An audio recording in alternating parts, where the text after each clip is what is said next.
Hi, everybody. I'm Roy Hasson. I'm the founder and CEO of Permit Advisors, part of the Milrose family out in New York, and we're the largest permit expediting firm in the country.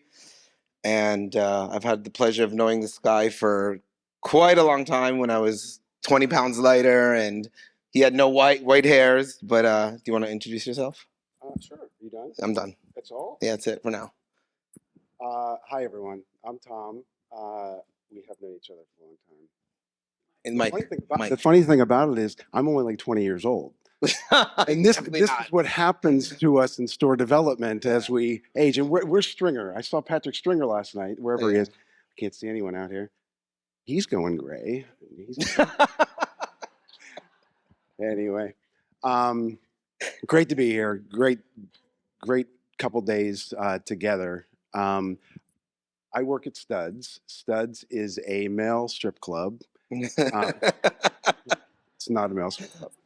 Studs is a piercing, ear piercing, and an earring business. I've been there about 3.5 years. We pierce with needles.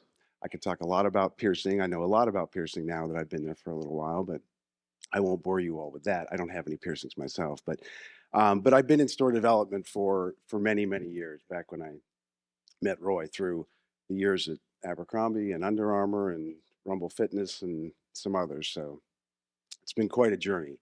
The one thing I do want to comment that before we start this presentation, Roy, is it's just a slight disclaimer. If anything Roy says offends you, it's Zia's fault. Yeah, it totally is. But we do have a few topics we want to talk about. Is streamlining the store development process. You're going to talk a little bit about that. Yeah. I'll talk about overcoming the kind of the permitting hurdles, and we're going to talk about tackling costs a little bit.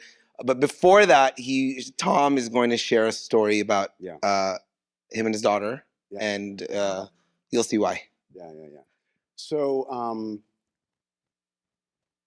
in store development, what we do every day is we're dealing with a lot of ambiguity, a lot of challenges, a lot of problems, right? And there's a lot of distractions, especially today, the number of distractions that are out there in the world.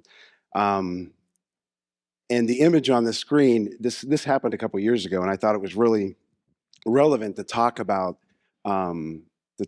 today. And this is from a movie called Tomorrowland. And Tomorrowland is 10 years old. It's an older movie. But my daughter and I, when she was about 10 years old, we were watching this movie. And it was an incredible movie. You know, you could see by the image here, it's this future and what's going to happen next. And there's, jetpacks and all the things that we thought was going to happen by 2025 that aren't here yet, were there in this movie with flying cars and this utopia that was perfect. And while I'm watching this with my daughter, she's really into it. She's like, this is amazing. She's talking about all this stuff. And as growing up as an architect and having her see this thing is like talking about the architecture of it, I was like, this is amazing, right? So we're talking about it. We're going back and forth, and all of a sudden she says, Dad, you want to see my weenus?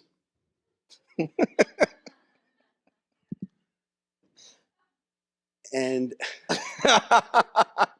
so being a good father and listening to my daughter, I had no idea what a weenus is, as you can see on the screen now. But it's really, for me, it was, a moment where I'm like, here she is, attentive into this thing, and then a distraction. This thing is like, boom, where's weenus, right? So we're going to talk about weenuses today. So if literally. Literally. So, and because there's distractions, and because what we're going to be talking about around, improving speed to market, cost, permitting, whatever it is, we're going to go a little bit off script. It's not going to be like as formal, but hopefully it'll be somewhat informative Yeah, for what for sure. we do every day in this crazy industry. And we have a lot of weaknesses in store development. I mean, you can't even imagine the weaknesses. I know the weaknesses I deal with, but the weaknesses you deal with is even more. Yeah. And so, do you have any kind of advice on streamlining that whole store development Yeah. process? It's almost like you're asking that question for the first time. Yeah, definitely. I do, and what I'm going to try to do is just talk through like my experience. Listen, I work at a very small, startup. I have some experience doing other things, but for me, I think we all kind of deal with these same types of things. And what's on the screen right now, when uncertainty, chaos, and distractions impede your progress, return to your base. And for me, the base is always about controlling what we can control. Not that I'm a control freak, but controlling what we can control is, I think, very important. We're always looking for different opportunities that are out there. Finding solutions is obvious what we do, and we execute. We're executing with projects, and we deal with a lot of internal and external people, right? A lot of emotion, a lot of personality. And I know in my business and other retailers and everyone here is you have the product teams, your retail ops teams, your HR teams, your visual teams. It's like over and over, and all these people requiring and wanting your attention. And then these weaknesses get in the way, and then we have to maneuver around those. One thing to ground myself is I always try to think about the what I use to help teams grow and build. And you're going to see a bunch of acronyms in here today. Really, it's because I need help remembering what it is I'm trying to say. But from a vice standpoint, so it's about vision, right? If we're providing vision, if we're providing inspiration for our teams, if we're providing clarity is something that, especially in a moment like today where there's not a lot of clarity and there is all this ambiguity and there's all this craziness going on. Clarity in our own approach to what we're doing, but also in how we're working with our teams and giving them clarity on that. And then obviously the expectations I think are equally as important for that.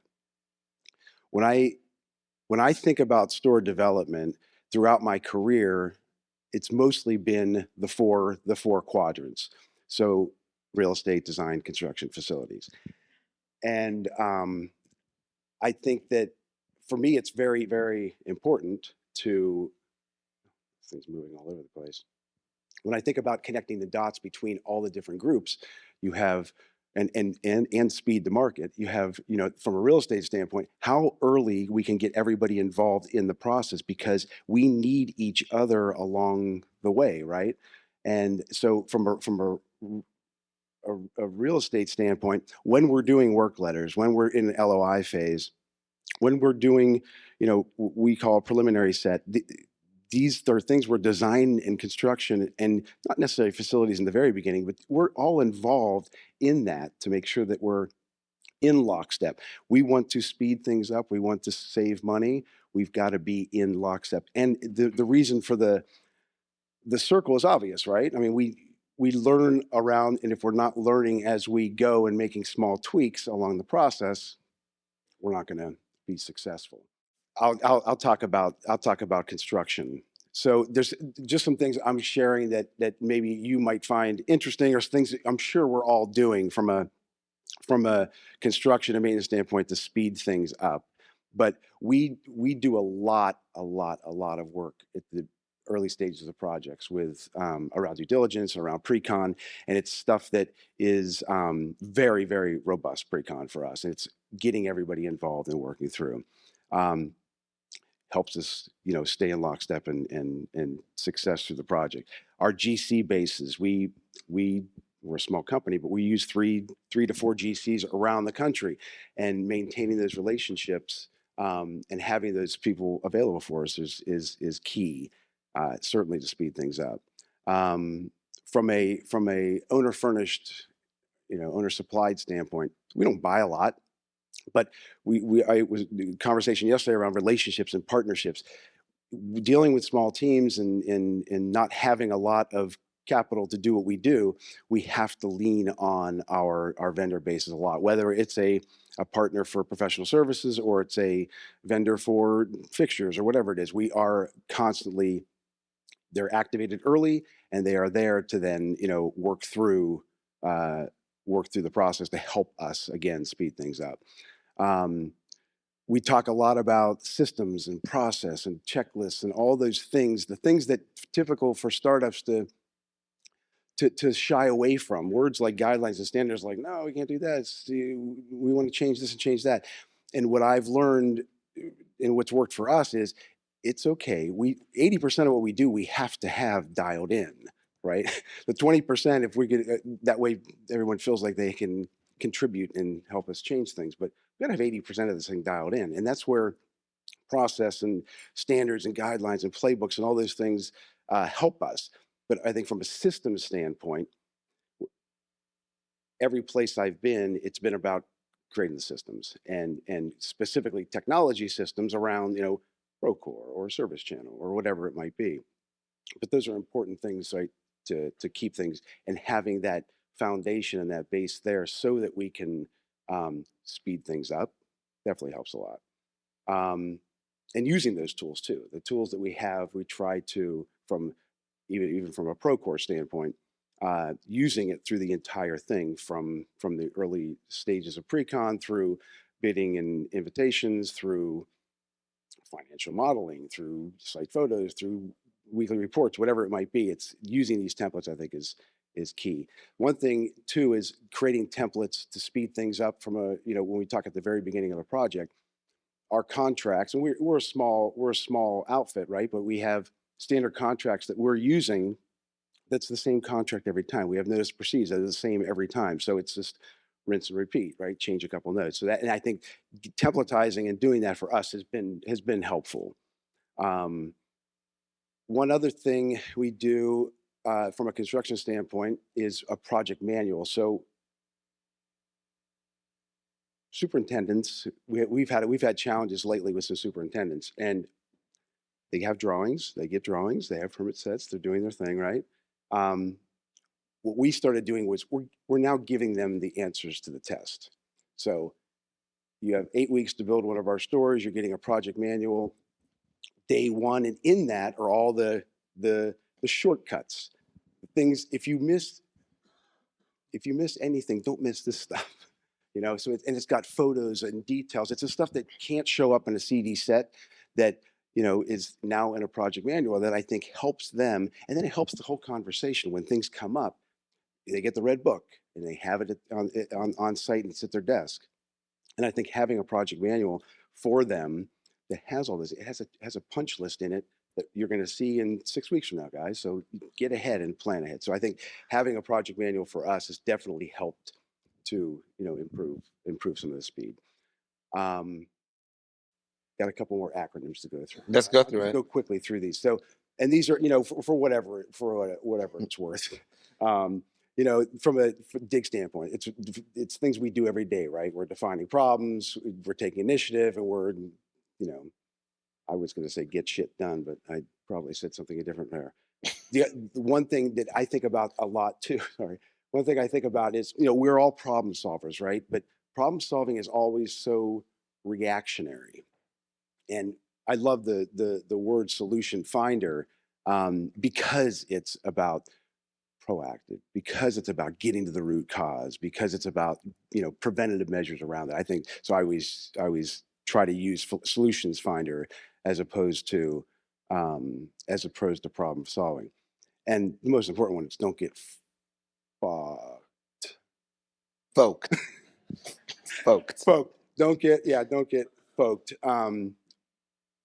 This is for me. The focus is so critical. We lose focus so often in this industry. And I see it with my teams and everybody we work with. So it's focus. Clear objectives again, controlling what we can control, and doubling down. This planning phase of projects, we all know. I'm not telling you something you don't know, but for me, I use folked all the time. If in a situation where we need to refocus. Yeah. Don't get folked. Don't get. Yeah. For sure. So, Roy, we're going to change subjects a little bit. Sure. And since I just now showed my weenus, you show yours. Sorry. A weenus that's on everybody's mind is permits, and it ain't getting better. It's only been getting worse since COVID. Can you ping me? Yeah, it's okay. um, so yeah, so my weenus is permits. It's 18 years of what I've been doing, and it's kind of the weenus that we focus on every day. All 350 of us in the company it's all we do all day, every day. And so I'm going to share some tips and tricks that we've kind of learned without hiring us. So you're welcome. It's like free advice. But hire us. No, I'm just kidding. But it's just free advice that's worked for me over the past 17 years or 18 years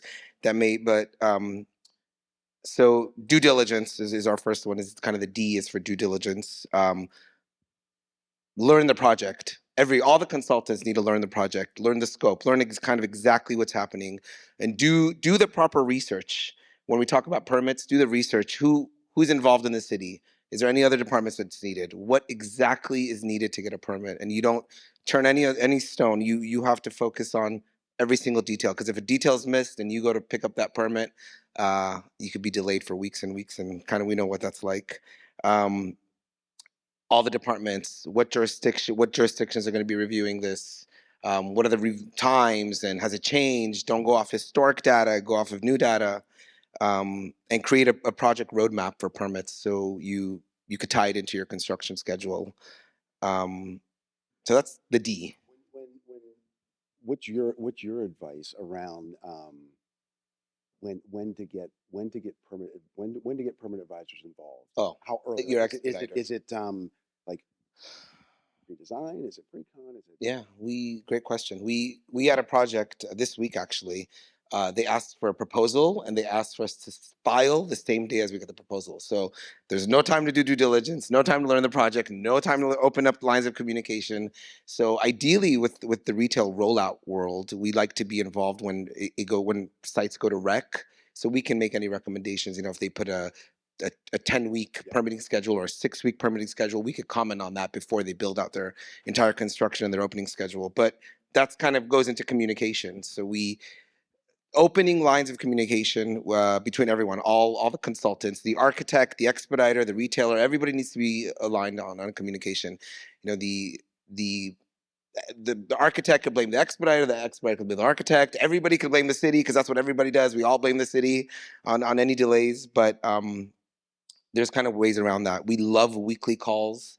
You get on a weekly call with all the consultants. If you have a weekly call, nothing gets missed for 5 days. You know, you can't say, "Oh, I requested this from you 3 weeks ago. You never got back to me."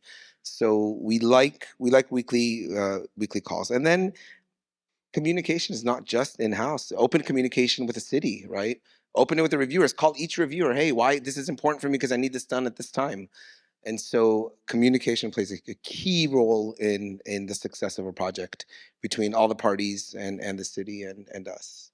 Um, and the last thing is the E is kind of the escalation. Is if you don't get what you need to escalate it. And we have done, I mean, I've flown around for 10 years just meeting with mayors and city managers and chamber of commerce.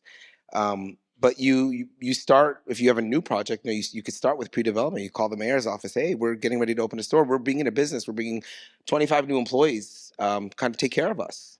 But you definitely open lines. You definitely escalate it, or if you're not getting something from the architect, escalate up to their superiors. But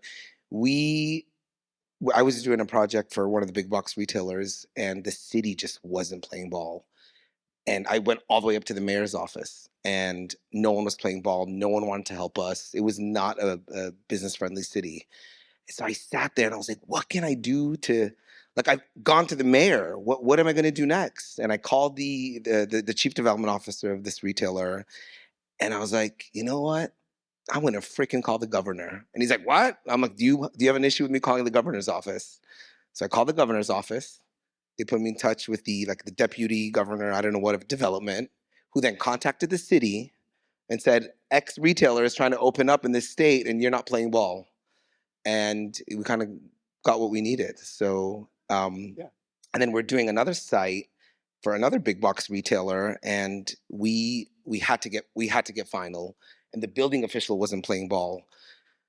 Tiny little city, can't get a hold of anybody in there. And I call them, and they're like, "Oh," I was like, "Oh, I need to speak to the mayor. I'm from X retailer, and it's kind of important." And they're like, "The mayor works Mondays and Wednesdays, but on Tuesdays and Thursdays, he's at the local grocery store. He works there part time." And I'm like, "What?" So I swear. I'm like, "Which grocery store?" So I don't have the mayor's number. So I pick up the phone and I call the grocery store. So I asked for the mayor. I had his name, and they gave him the phone. And I was like, "Hey, mayor, I'm from X retailer, and we're getting ready for our grand opening, and we can't get building final, and the He's like, inspector, we can't get please hold hold. of I him." have a cleanup on aisle 6. So yeah, so the mayor worked part time at the grocery store, and and we got it done. Next day, came to the office, we got it done. He finished his shift at the supermarket, and we got opened. And so what I've learned is if you escalate projects and you talk about the importance of these projects, I mean, they're people just like we are, right? And so uh, you're you have a much stronger chance for success. And our secret sauce is really the communications I've built with these cities, and we've built, and escalating these projects to kind of the higher ups of the city. Knowing when to escalate too, Correct. right? I mean, you guys do a really good job of doing the due diligence, doing the communication around it, but then knowing when, you know what, something's not going quite right. Yeah. You guys know when to escalate. Because I know I've been in situations with you where it's like, I want to call the mayor. And you're like, Yeah. We got "I this. got this." We got this. And you always do. And I think that's one question, another question I had for you, and it may not, it's sort of permit related, but um, something that we struggle with, and I'm sure others do too, is when we create our schedule to build, we talk about the path to CO, the path to our certificate of occupancy, and all of our GCs within our schedules, we're asking them be very, very specific on your inspection process. And we try to do it when we do due diligence in the beginning. We try to figure out, you know, what's the inspection plan here? Do they have inspections? Is it self-serve? Whatever is going on. Um, what are your thoughts on that as far as how can you help retailers with that? Is that a part of the permitting process to actually understand the inspection cadence that goes on? Absolutely, Yeah. yeah. And most good expediters, at least throughout the country, can break out the inspection. In New York, you have closeouts. Well, you don't have closeouts for example, in California. So breaking down in Florida is a completely different animal. Breaking down the inspection process, so and a lot of these GCs haven't worked in these jurisdictions, so they don't know what it's like. So breaking down the inspection process is so important. And if you see that the inspector is going to be tough from the beginning, you could escalate that to the building official, the community development director, and try to make sure the inspector's on the same page as you. Because guys, we're bringing in businesses to these cities. Without us and without our tax revenue, I mean, it's hard for these cities to survive. So we're all Your businesses. point about meetings too, like having you in the meeting that's a weekly OAC meeting or something where the superintendent's there talking about Exactly. what is, this is their interpretation of Yeah. what's going on with the inspection process, and your team could be there and chiming in to be like, Exactly. hold on, it's a little bit different, or we got you.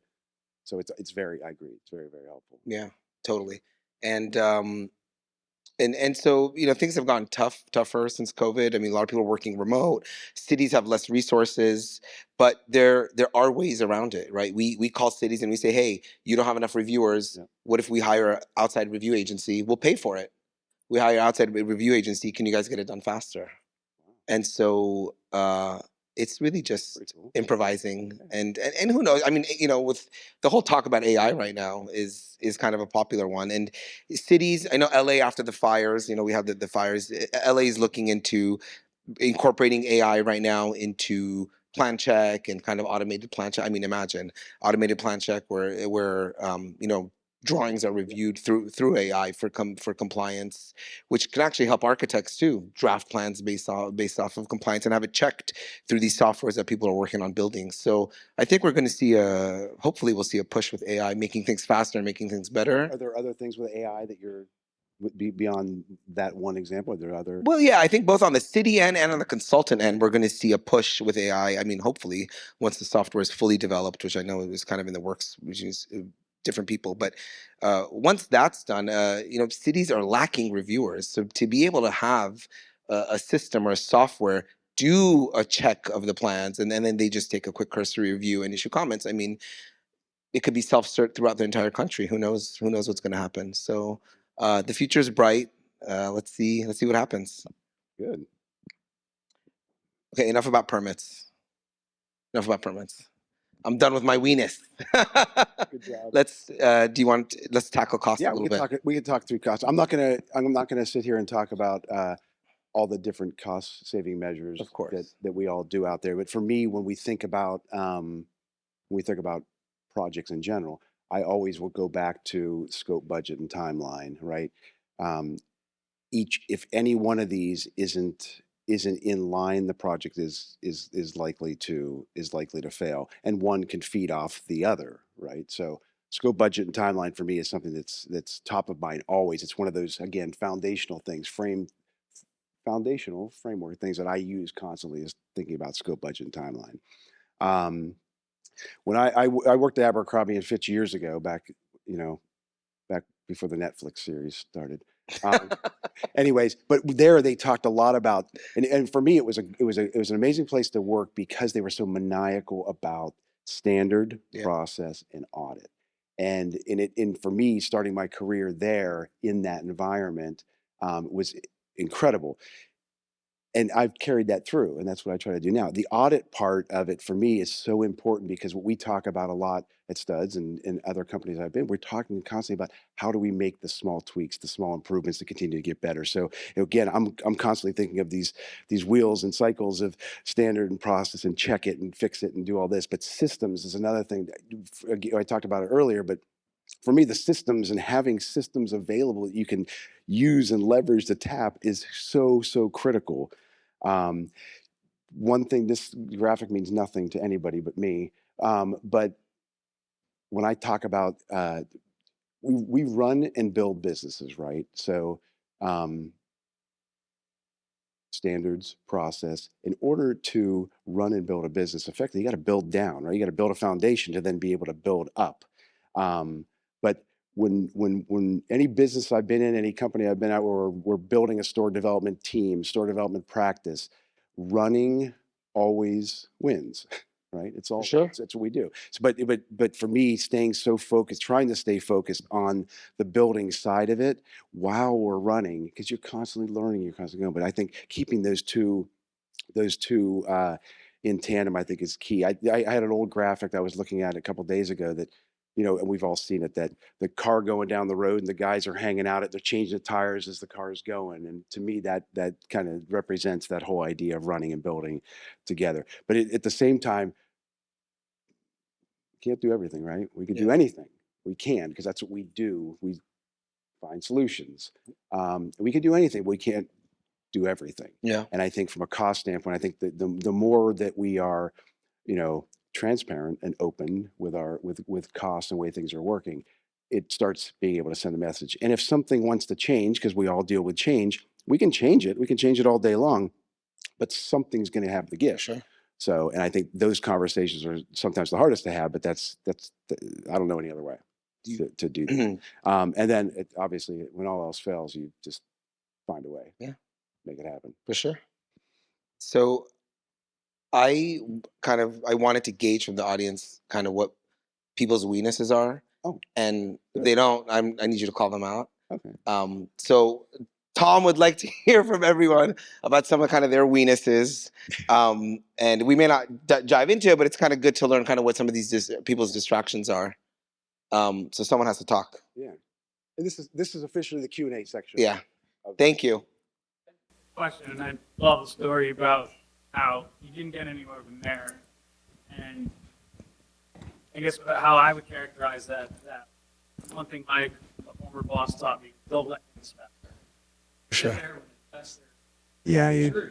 100%. Bigger problem. So, an example at what point, and I love it. You took it well by the parents, like, you got to be something, and like simply.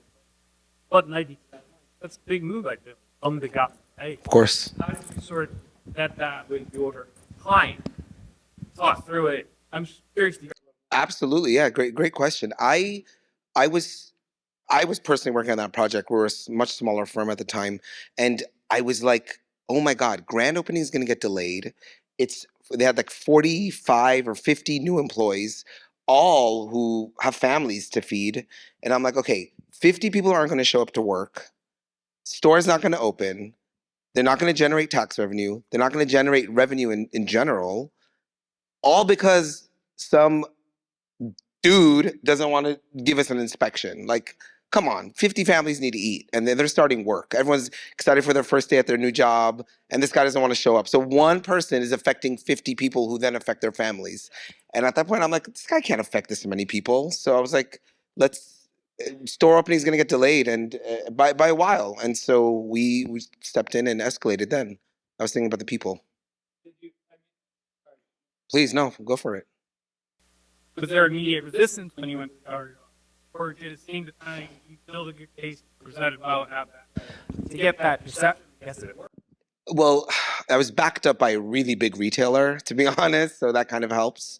But being backed by that retailer and sharing the expansion plans with them, hey, this is how much we're generating a year. This is what we aim to get in by 2020. This is how many stores we're going to be opening. You know, we're opening 1,000 stores in 5 years. It was a big deal. That definitely caught and there was very minimal stores in that state at the time, so it was a big push, and so they listened.